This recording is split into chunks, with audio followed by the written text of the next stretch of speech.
Hello, hello. Sarah Waggle here, astrologer and leadership coach for this moon in Aquarius, November 18th through the 20th, sun in Scorpio. Yes, we will have the first quarter square moon, so you'll feel the tension kind of between Scorpio and Aquarius. These two are like what, 4 signs apart. So Scorpio, Sag, Capricorn, Aquarius.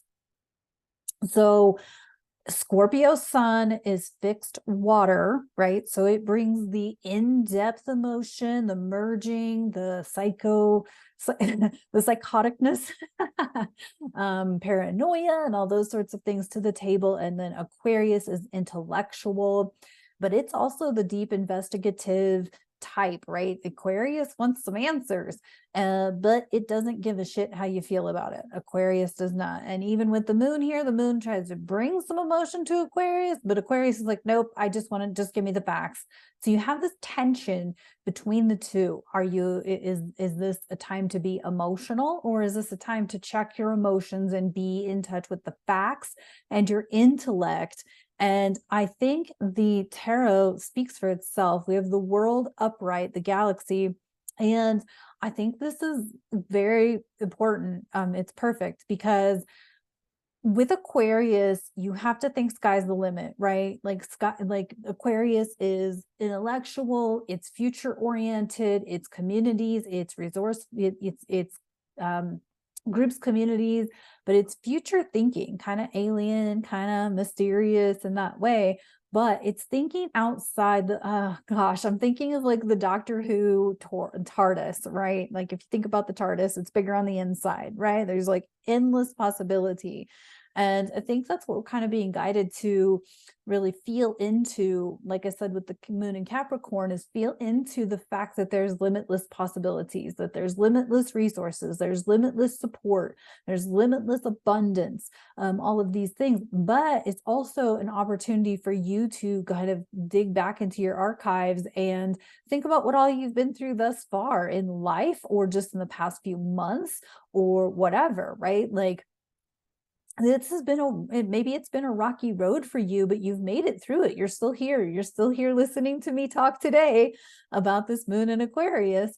And so as we experience this tension between the non-emotional, the moon attempting to bring emotion to the non-emotional Aquarius, with the sun in a very emotional Scorpio, a very psychologically deep Scorpio, this is like that opportunity to really find that balance between, or some sort of happy medium between, your emotions, emotional intelligence, managing your emotions, but also listening and being aware of the facts and your intellect, your experience, your life experience, and what's gotten you to this point.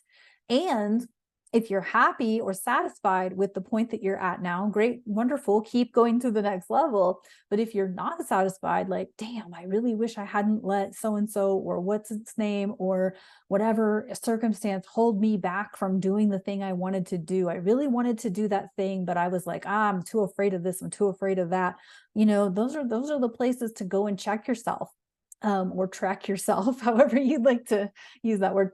But those are places to go and check yourself. Are you willing to hold on to those fears, those limitations, continuing on? Or are you willing to burst out of your goddamn comfort zone and just choose for yourself, your sovereignty? Aquarius loves authenticity. So does Scorpio. They love authenticity. They love you to be real.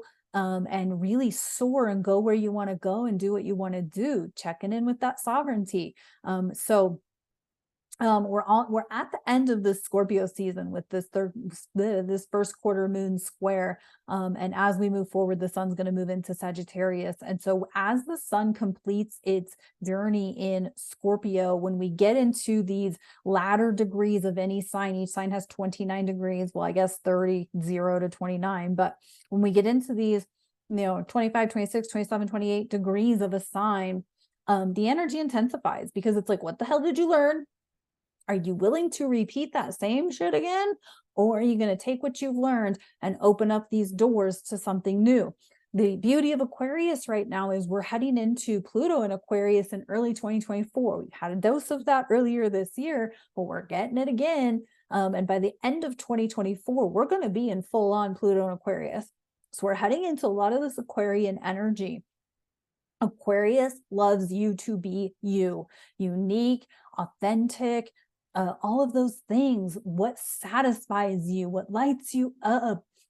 There's a phrase that I like to use that I won't use on YouTube, but it refers to something getting wet, part of the body getting wet. Anyway, it is still Scorpio season. I still think that way. Scorpio is about intimacy.